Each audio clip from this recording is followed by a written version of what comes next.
हाल ही में फरीदाबाद व्यापार मंडल के पदाधिकारियों में रविवार को बाजार बंद रखने को लेकर टकराव की स्थिति पैदा हो गई थी, लेकिन आज फरीदाबाद और बल्लभगढ़ मार्केट से व्यापार मंडल के पदाधिकारी कैबिनेट मंत्री मूलचंद शर्मा के पास पहुंचे और रविवार को साप्ताहिक अवकाश न रखने की बात कही और बताया कि बाजार में सभी प्रकार के छोटे बड़े दुकानदार हैं और उनका गुजर बसर लॉकडाउन के बाद बेहद मुश्किल हो गया है। ऐसे में रविवार बंद होने से आर्थिक नुकसान बढ़ता चला जा रहा है और व्यापारियों में रोष है, क्योंकि पूरे सप्ताह में रविवार का काम बाजार में सबसे अच्छा रहता है, इसलिए रविवार को बाजार खुले रहने चाहिए। इस दौरान उन्होंने यह भी कहा कि जिस व्यापार मंडल के सदस्य को रविवार को छुट्टी करनी है वह रख सकता है और जो व्यापार मंडल व व्यापारी रविवार को दुकानें खोलना चाहें उन्हें स्वैच्छिक तरीके से दुकान खोलने या बंद रखने की अनुमति होनी चाहिए। वहीं सभी व्यापार मंडल प्रधानों की बातों को सुनकर मंत्री मूलचंद शर्मा ने कहा कि हमारी सरकार व्यापारियों की हितैषी है।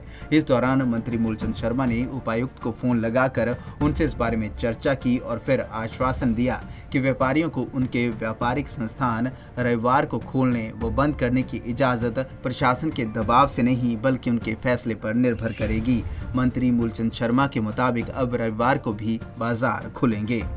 हम लोग सारे व्यापार मंडल वाले हरियाणा व्यापार मंडल के पूरे फरीदाबाद के प्रेसिडेंट आए हुए हैं और वो प्रेसिडेंट हैं जो जिनके अपनी शॉप भी हैं, अपना कार्य भी करते हैं, दुकानदार भी हैं, दुकानदार की मजबूरी भी समझते हैं। हम लोग पिछले संडे डीसी साहब ने क्लोज करवा दिया। हम लोग मूलचंद शर्मा जी के पास, मंत्री जी के पास आए कि भाई मंत्री जी, हम लोग 7 दिन दुकान खोलना चाहते हैं, जो नहीं खोलना चाहते वो ना खोले। डीसी की साहब की तरफ से, सरकार की तरफ से कोई बंदिश हमारे पास नहीं होनी चाहिए। हमारे व्यापारी चाहते हैं, गरीब तबका है, बहुत बड़े बड़े धन्ना सेठों को नहीं पता लगेगा इस बात का, गरीब लोग बहुत हैं, छोटे व्यापारी हैं, पान का खोखा है, चाय की दुकान है, तंबाकू की दुकान, छोटे छोटे दुकानदार हैं, परचून की दुकान है। 7 दिन हमारी गुजारिश थी, मूलचंद शर्मा जी थे और उन्होंने तुरंत डीसी साहब को फोन लगा दिया और डीसी साहब से कह दिया कि आप ये आदेश जारी करें, कोई खोलना चाहे खोले, जो ना खोलना चाहे ना खोले। तो कितने खुश हैं आप, दुकानें अब खुली रहेंगी 7 दिन? हाँ बिल्कुल, हम मूलचंद शर्मा जी और हरियाणा सरकार से खुश हैं। मेरे शहर के फरीदाबाद के व्यापारी संगठनों के सभी लोग आए हैं और कोरोना की बहुत लंबी मार से व्यापारियों ने झेला है, झेला नहीं ना भुगता भी है। जो हालात शहर के रहे, शहर में या पिछले साल का समय हो, ये साल हो, और हमने कहा है कि जैसे गुड़गांव, रोहतक या दूसरे ज़िले हैं उनकी तर्ज पर फरीदाबाद और जिन आदमियों को बंद करना बंद कर लेगा, जिन्हें खोल लेगा, किसी पर बंदिश नहीं होनी चाहिए।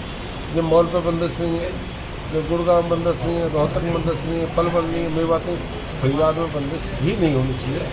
और मैं इसलिए कहने का मेरी जिम्मेदारी प्रदेश के मुख्यमंत्री मनोहर जोगी है, कोविड के समय में यहाँ की गई थी, यहाँ के लोगों की बात सुनी और यहाँ के लोगों की व्यवस्था भी करना हमारा धर्म है, कर्तव्य है। और हमने चाहते हैं कि इनका शुक्रवार को भी, इतवार को भी इनकी दुकान खोले, इसे बंद कर लेंगे। जो बंद कह मुझे बंद करनी हो बंद कर ले, जो चाहे खोलना हो खोल लेगा। कोरोना के चलते व्यापारियों को काफी घाटा उठाना पड़ा है। ऐसे में रविवार को बाजार बंद होने से वे काफी परेशान थे, लेकिन अब मंत्री के आश्वासन के बाद व्यापारियों ने राहत की सांस ली है। पंजाब केसरी टीवी के लिए फरीदाबाद से सुधीर शर्मा की रिपोर्ट।